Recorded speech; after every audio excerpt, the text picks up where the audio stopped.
So our government represents the only legitimate government of the Chechen Republic of Ичкерия that exists. Any other government, there is no any other government. Now there is an occupation administration. And the occupation administration was represents the interests of the Russian Federation and the so-called the leader of the Chechen, the leader of the Russian occupation administration. He does not represent the will of the Chechen people, and he was not elected by the Chechen people. And the so-called Kadyrov, he was appointed by Putin, who came to power, bombing buildings in Moscow in Moscow. So there is no any other government, the legitimate government, except the Chechen government in exile. You know, when the Second War happened and the Germans took over France, there was the government of Charles de Gaulle was formed, and this government in exile was recognized by the United States, by US, and later it came back to France and it continued. The government of Vichy could not claim that it was a legitimate government of France. No, it was supported by the Nazis. So I don't see why there should be a problem with the Chechen government in exile, which represents the legitimate force of the Chechen Republic of Ичкерия, and which was in 1991 the Chechen government was elected after the Chechen people expressed its free will.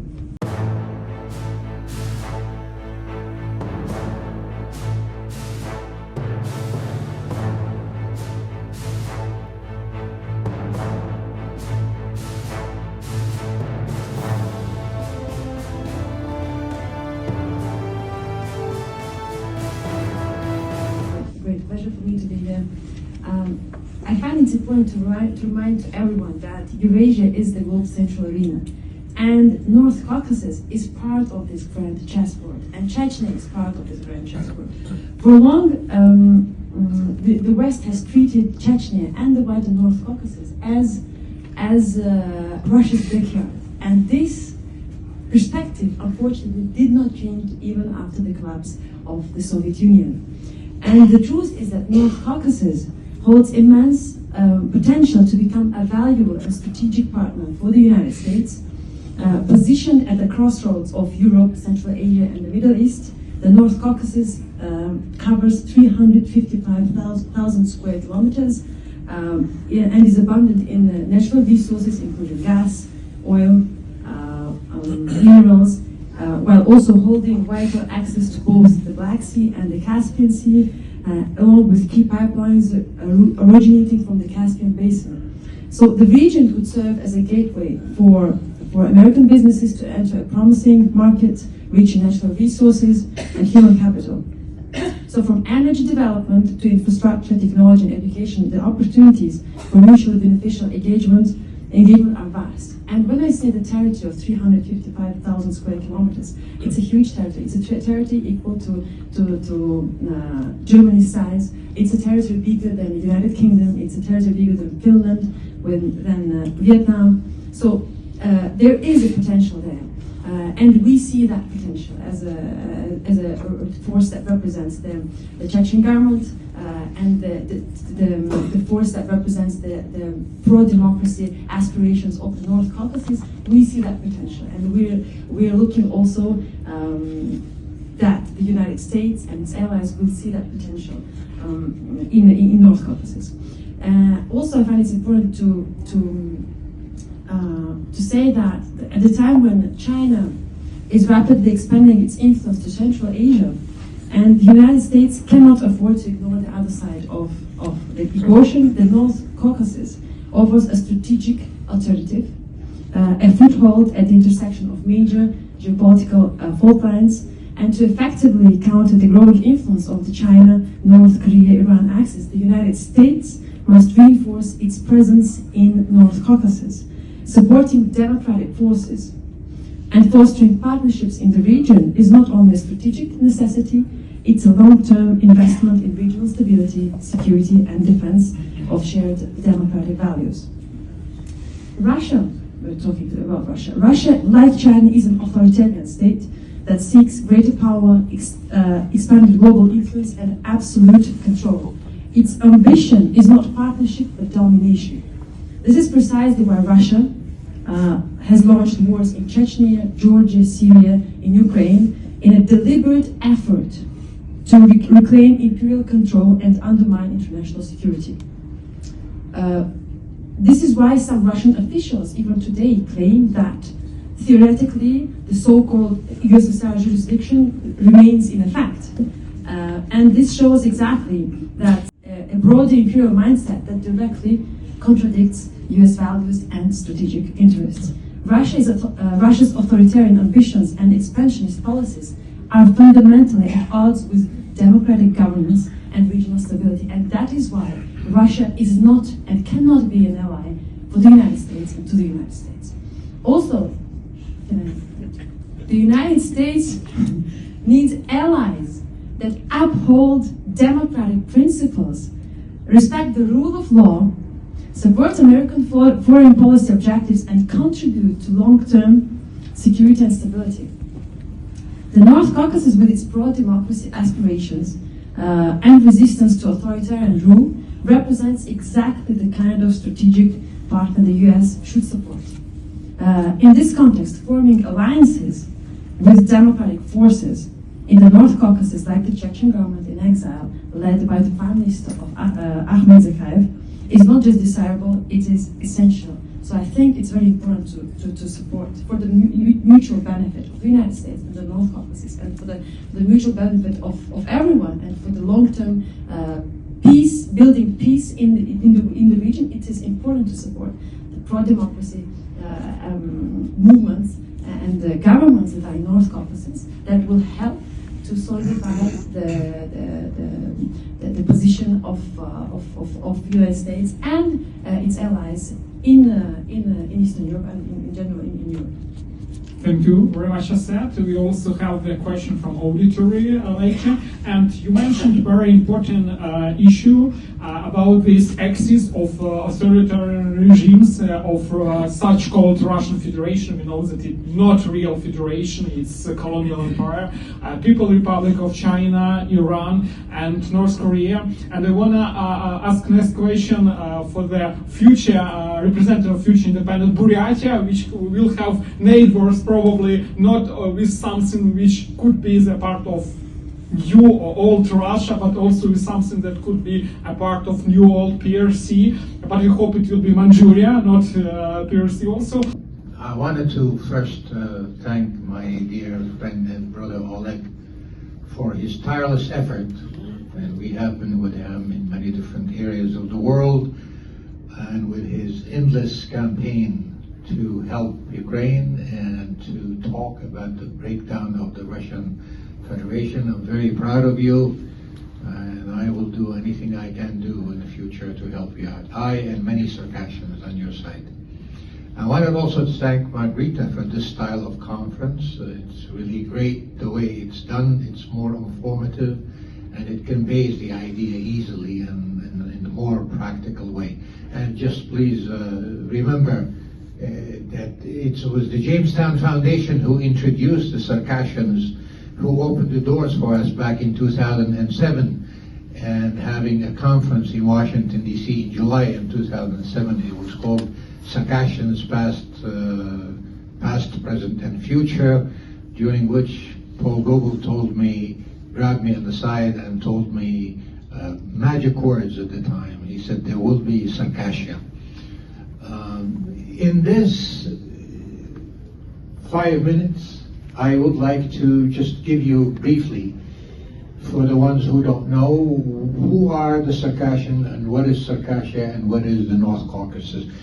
And then I will tell you about the effect of the Ukraine war on Circassians in a negative and a positive way, and the recognition of the Ukrainian Chorov Narada of the Circassian genocide, and the impact internationally on Circassian in particular in different areas of the world, and also which led to the same effect, just like the recognition of the Georgian recognition of the Circassian genocide in the past. So Circassians, about 7 or 8 million people today scattered all over the world. Only 10% of us remain in motherland.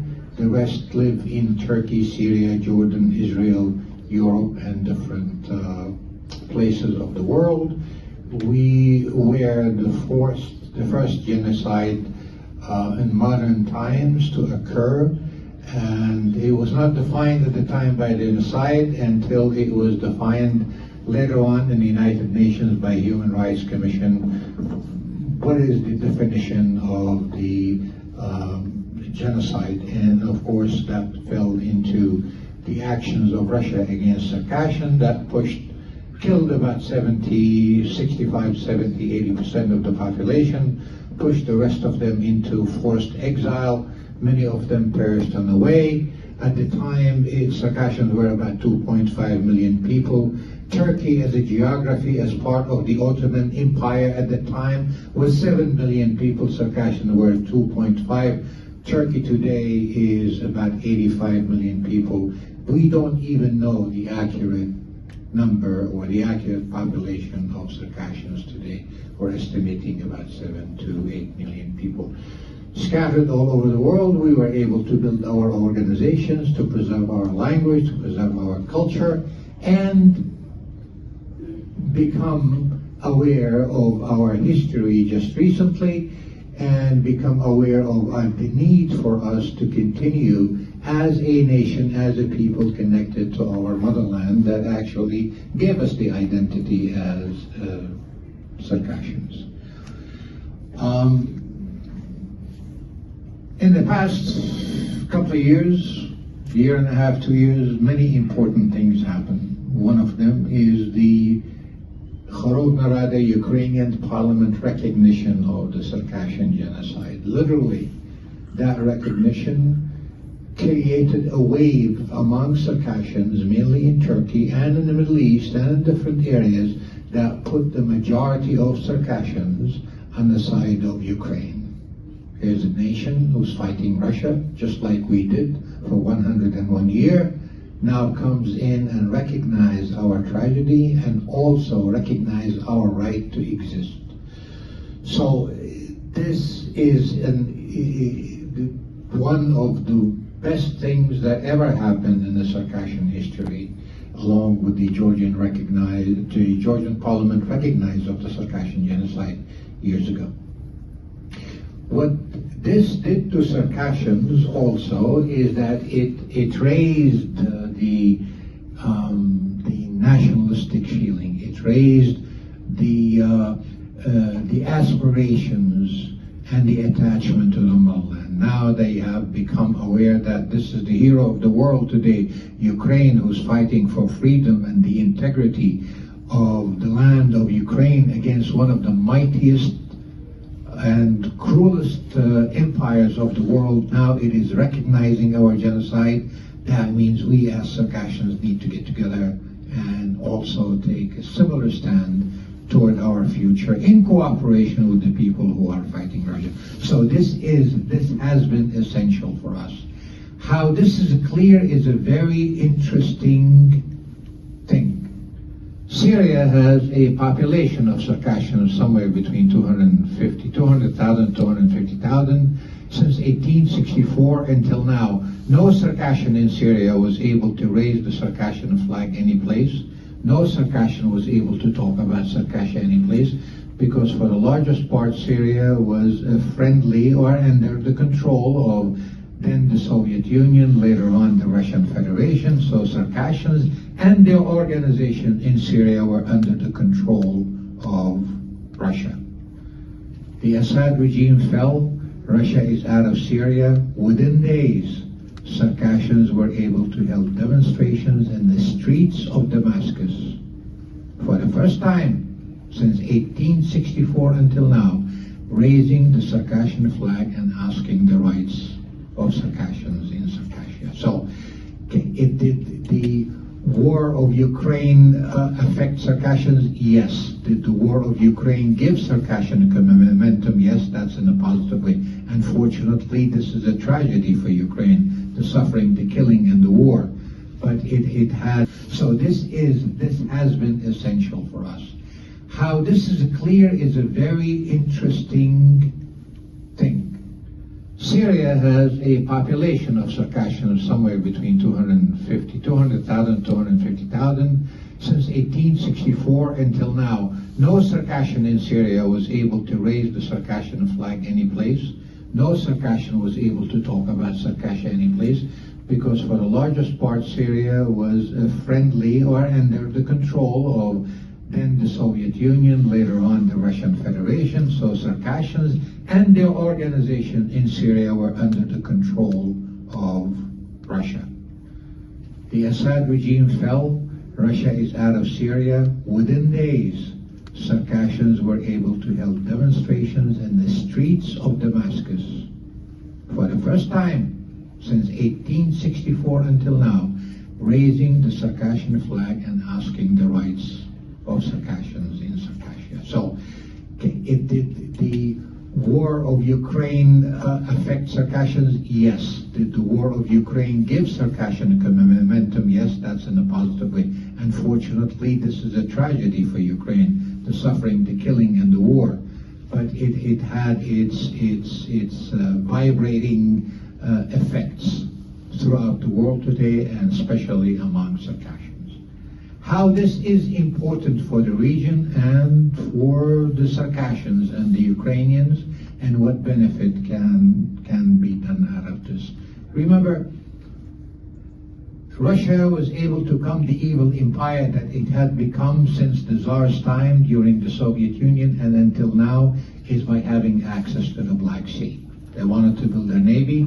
They want a way to reach the warm waters so they can put together the naval forces in the Black Sea so other nations cannot come and occupy their country. They had controlled Ukraine at the time. Crimea was under their control, partially. But Circassia was the obstacle. That was the reason of the war. Once they conquered Circassia, and we fought them, and we were talking about the 1,203 days for Ukraine to suffer in this tragic war. Circassians defended against the Russian invasion for 101 years. We built our own weapons, we bred our own horses, we built our own defenses, and we were able to keep Russia at bay for 101 years. So the interest of the world today, if we are to reverse engineer things, we're talking about the breaking down of the Russian Federation today, and what can we do in order to prevent it from coming back? Create again the coast of Circassia, give us the ability to control Circassia, give us the strategic depth in the North Caucasus where we can have Circassians, Chechens, Ingush, and Dagestani defend the North Caucasus and the coast of Circassia, and we will be able, along with the Crimean Tatars and the Ukrainians, to keep the evil away from the Black Sea, and the Russian Empire not only will disintegrate, but it also will not have the chance to come back. And if you don't think this is possible, think about 8 million, 9 million Circassians, the majority of them in Turkey. 7% of Turkey's population are Circassians.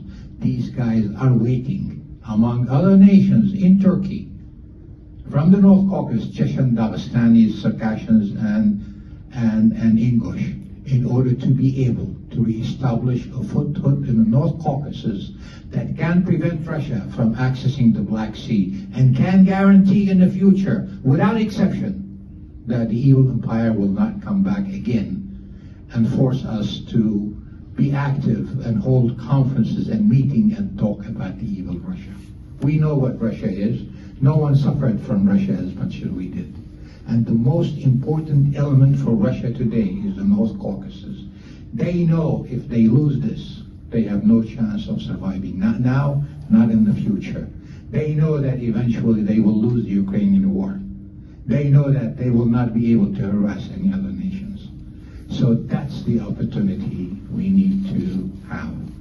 What has happened in the past year and a half with the help of my dear brother Akhmed Zakaev, the Prime Minister, the only leader in the Chechen nation today, who was in exile, who presented himself as a leader of a Chechen group and then North Caucasus nation's leader, who put together the idea of creating the so-called the North Caucasus Nations Committee. We held conferences We established the idea, believe it or not, in Kiev, and we established the organization in Warsaw, and we were able to put a committee, and I have the honor of chairing that committee right now, to unify the North Caucasus nations in order to confront Russia, not militarily, not politically, not socially only, but also among ourselves, to be able to put together the mechanism needed in order to make the North Caucasus Russian-free land. There will be no Russian in there. Now, is this possible? Yes, it is possible.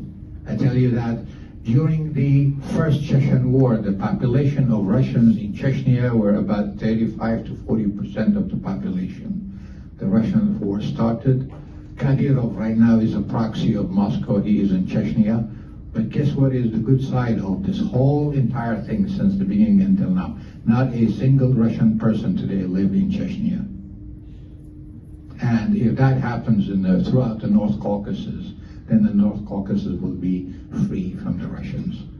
This is a service not only to Circassian, Chechen, Dagestanis, and Ingush, but it's also a service to the free world who is sitting here today discussing what can be done in order to stop the evil, prevent the evil from harassing other nations. The focal point here is the North Caucasus, Circassia, Chechnya, and Dagestan. Give them the chance, help them out. The reward will be immense for the civilized and the free world. Self-defense, and there's no easier way to motivate your people, your population, than survival. So, it's been said a billion times. I'm not up here pretending like I'm the first one to say it, but I will repeat it. If Russia stops fighting tomorrow, the war ends, and if Ukraine stops fighting tomorrow, then Ukraine ends. So that's pretty motivating if you live in Ukraine, especially in the earlier days of the war, when you would hear these courageous stories of fathers not only defending the entrance to their village, but literally defending their house with their family inside of it. So that means a lot in warfare. Armed forces, part of the armed forces that will not be destroyed, will be used to attack Europe. This is the Russian victory. This is what we should be thinking about when we are talking about the future. Thanks. So I'm going to stage a couple of questions here, so you guys are prepared. Yelena, I wanted to ask you, what are Russia's greatest strengths in this war?